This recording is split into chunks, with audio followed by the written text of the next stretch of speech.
आज मुझे लड़के वाले देखने आए थे। उन्होंने मुझे पसंद कर लिया था। मुझे भी आकाश अच्छे लगे थे। माँ ने बताया कि आकाश दिल्ली में बहुत बड़ी कंपनी में जॉब करता है। घर के बड़ों के बीच बात ये हुई थी कि मैं आकाश के साथ दिल्ली रहूंगी, जबकि आकाश उसकी फैमिली बरेली के थे। वही उनका घर था। आकाश की फैमिली बहुत छोटी थी। उसके पापा की डेथ हो चुकी थी। आकाश, इसका छोटा भाई अविनाश और उसकी माँ, बस 3 ही लोग थे। मेरी माँ ने बताया कि मेरी होने वाली सास ये कह रही थी कि वो बहुत खुश रखेंगी तुम्हें। उनके घर के सब काम नौकर करते हैं। खैर, मेरे घर वाले भी खुश थे और मैं भी। आकाश के घर वालों ने बहुत से जेवरात और ब्रांडेड कपड़े शादी के लिए लाए थे। खैर, जहेज देने में तो मेरे घर वालों ने भी कोई कमी नहीं की थी। मैं रुखसत होकर आकाश के घर बरेली आ गई। मैं कमरे में बैठे उसका इंतज़ार करने लगी। वो रात ऐसी खुश थी मैं कि जैसे मैंने वो पा लिया जो हर लड़की का ख्वाब होता है। लेकिन वो रातें शायद मेरी उस खुशी की आखिरी रातें थी। जब तक रिश्तेदार मौजूद थे, मेरी सास ने बहुत ख्याल रखा। लेकिन उनके जाने के अगले ही दिन मेरी सास ने मुझे किचन का रास्ता दिखा दिया। जितने भी मुलाजिमीन थे, उन्होंने धीरे धीरे सबको निकाल दिया। हर काम मैं करती ये सोच कर कि मुझे हमेशा तो यहाँ नहीं रहना, क्योंकि मैं आकाश के साथ दिल्ली जाने वाली थी। लेकिन ये मेरी खुशफहमी बहुत देर तक नहीं थी। मैं काम से फ्री होकर जब कमरे में आई तो आकाश बैग पैक कर रहे थे। मैंने पूछा, ये बैग क्यों? क्या हम दिल्ली जा रहे हैं? मैंने बहुत एक्साइटेड होकर पूछा था। लेकिन जो जवाब आया, आकाश ने कहा, प्रिया, हम नहीं, सिर्फ मैं जा रहा हूँ। मैंने कहा, लेकिन बात तो मुझे भी लेकर जाने की हुई थी। आकाश ने रवैया बदलते हुए कहा, नहीं, तुम नहीं जाओगी, सिर्फ मैं जाऊंगा। तुम यहाँ मेरी माँ की खिदमत करोगे। मेरे तो पैरों तले ज़मीन निकल गई।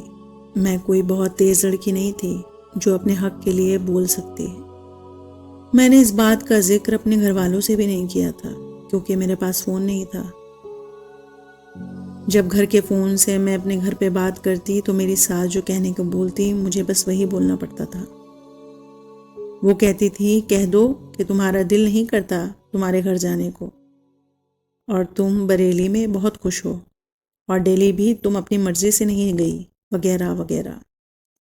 हद तो ये थी कि जब कोई मेहमान आ जाता तो ये मुझे सजा सवार कर बैठा देती, मेरे आगे पीछे करती, यहाँ तक कि झूठी हंसी हंसने को कहती, ताकि उनका जुल्म दुनिया पर कभी जाहिर ना हो और लोग उनकी तारीफ़ें करें कि देखो उन्होंने अपनी बहू को कितने अच्छे से रखा है। मेरे तो सारे सपने खाक में मिल चुके थे। बहू रानी होती है, लेकिन मैं नौकरानी बन चुकी थी। दिन रात काम करके रात को अपनी किस्मत पर रोती थी। आकाश तो मुझे कभी फ़ोन पर भी नहीं बुलाता था। सिर्फ अपनी माँ से बात करके वो फ़ोन रख देता था। 2-3 महीने के अरसे में वो हफ्ते के लिए बरेली चक्कर लगा जाता था। उसके घर में मेरे किए जाने वाले रवैये उसे नज़र ही नहीं आते थे। मैंने फिर दोबारा कभी नहीं कहा कि मुझे दिल्ली जाना है। मैं मर चुकी थी, बस सांसें बाकी थी। मेरा देवर अविनाश जो दुबई में रहता था, पता नहीं किस वजह से, मगर इसकी नौकरी अब ख़त्म हो चुकी थी। वो इंडिया वापस आ गया था। मेरी सास ने अपना स्टेटस बहुत अच्छा मेंटेन किया हुआ था। वो झूठे दिखावे कर करके खुद बहुत अच्छी सास साबित हो चुकी थी। वो तो बाकायदा लोगों को कहती फिरती थी कि मैं अपनी बहू को पैर भी ज़मीन पर नहीं रखने देती, और लोग भी यकीन कर जाते थे क्योंकि वो मुझे जेवरों में लाद कर घुमाती थी। खैर, इनकी झूठी शान और शौकत देखकर मेरे देवर के लिए एक रिश्ता आया। मेरी सास ने मुझे सुबह ही इंस्ट्रक्शन दे दिया था कि क्या बनाना है मेहमानों के लिए। मैं सुबह से गर्मी में खाने पका रही थी। जब मैं सारा काम कर लिया तो एज़ यूजुअल मेरी सास बोली, जाओ तुम अच्छे से तैयार हो जाओ, और हाँ, वो भारी वाला सेट पहन लेना आज। मैं तो बस अपनी सास का चेहरा ही देखती रहती आती थी और सोचती थी कोई इतना भी बनावटी कैसे हो सकता है। खैर मैं तैयार हो गई। मेहमान आए तो मेरी सास ने हमेशा की तरह सारे खानों का क्रेडिट कुक को दे दिया, जो उन्होंने अपने ख्यालों में घर पे रखा हुआ था। बहरहाल लड़की वालों ने अविनाश को पसंद कर लिया था। उन्होंने कहा लड़का क्या करता है, तो मेरी सास बोली कि वो दुबई में जॉब करता है, बहुत अच्छी पोस्ट पर है। मैं तो हैरान रह गई क्योंकि मुझे पता था कि अविनाश की अब कोई जॉब नहीं है और इसका वीज़ा भी कैंसिल हो चुका है, लेकिन फिर भी मेरी सास, मैं उन्हें हैरानगी से देख रही थी। लड़की की माँ ने बोला कि हम बाहर काम करने वाले लड़के से शादी तभी करेंगे जब वो अपने साथ हमारी लड़की को भी रखे। मेरी सास ने बेसाख्ता हामी भरी, कहने लगी हाँ हाँ, ये भी कोई बात है भला, जहाँ हस्बैंड होगा वहीं तो वाइफ होगी ना। और ये तो प्रिया ही है जो नहीं जाती, वरना आकाश को बहुत कहता है। खैर आप इन सब चीज़ों के लिए परेशान ना हो, आप बस शादी की तैयारी कीजिए। मैं अंदर ही अंदर खुद को कोस रही थी कि मैं कितनी बड़ी खुदगर्ज हूँ जो अपने सामने एक और लड़की की ज़िंदगी बर्बाद होते देख रही हूँ। मेरा गुस्सा अब ज़ब्त से बाहर हो चुका था। मैं अब मज़ीद खामोश नहीं रह सकती थी, चाहे मेरी ज़िंदगी बर्बाद क्यों ना हो जाए, जो ऑलरेडी बर्बाद थी। जैसे ही मेहमान बाहर गए मैंने अपनी चुप्पी तोड़ी। मैंने कहा मैं ये शादी झूठ बोलकर नहीं होने दूंगी। आपने जैसे मेरी ज़िंदगी बर्बाद की, मैं एक और मासूम लड़की की ज़िंदगी नहीं ख़राब होने दूंगी। आप अभी के अभी इन लोगों से सच बताएं, नहीं तो मैं। मेरी सास ने कहा नहीं नहीं तो तुम क्या। मैंने कहा मैं सच बता दूंगी। मेरी सास कहने लगी बताओ, जाओ जाओ बताओ। अरे बता दो कि मैं झूठ का है कि अविनाश की जॉब नहीं है, और हाँ कान खोल कर सुन लो, मैं उसे भी कहीं नहीं जाने दूंगी।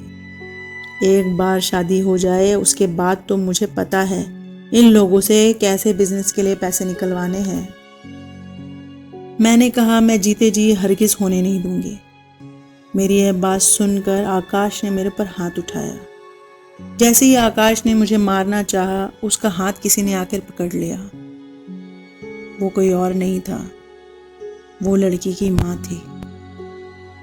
इत्तेफाकन वो अपना हैंडबैग हमारे घर भूल गई थी, और जब वो वापस आई तो उन्होंने इस औरत की सारी बातें सुन ली, इसकी सारी साजिशें सुन ली। उन्होंने कहा कि तुम्हारे जैसी घटिया औरत हम लोगों ने कभी नहीं देखी थी। तुम कितना दिखावा करती थी और चार दीवारी के अंदर बहू पर इतना जुल्म करती थी। तुम्हें मैं तो क्या, अब बिरादरी में कोई भी लड़की नहीं देगा। उस दिन के बाद मेरे अंदर भी हिम्मत आ चुकी थी। मैं अब मज़ीद इस गंदे रिश्ते में नहीं जाना चाहती थी। मैंने अपना ससुराल छोड़ दिया था और मैं अपने घर भी नहीं जाना चाहती थी। मैंने एक एनजीओ में रहने का फ़ैसला किया। मैंने बीएड किया हुआ था तो मुझे एक अच्छी जॉब मिल चुकी थी। मैंने अपनी ज़िंदगी की शुरुआत कर ली थी। आकाश मुझे एनजीओ मिलने आया था, मुझसे बहुत माफ़ी मांग रहा था और कह रहा था मुझे अपने साथ चलने को, लेकिन मेरा दिल उसके रवैयों की वजह से एकदम पत्थर का बन चुका था। आप ही बताएं, क्या मुझे आकाश को माफ़ करना चाहिए या अपनी ज़िंदगी की नई शुरुआत को मौका देना चाहिए? नमस्ते, आदाब, सत श्री अकाल, अस्सलाम वालेकुम। आपको आकाश और प्रिया की जो ये कहानी है वो कैसी लगी ज़रूर बताएं। अगर आपको ये कहानी पसंद आई है तो लाइक करें। अगर आप इस कहानी में कोई ओपिनियन देना चाहते हैं तो कमेंट ज़रूर करें और सब्सक्राइब भी कर दें। शुक्रिया।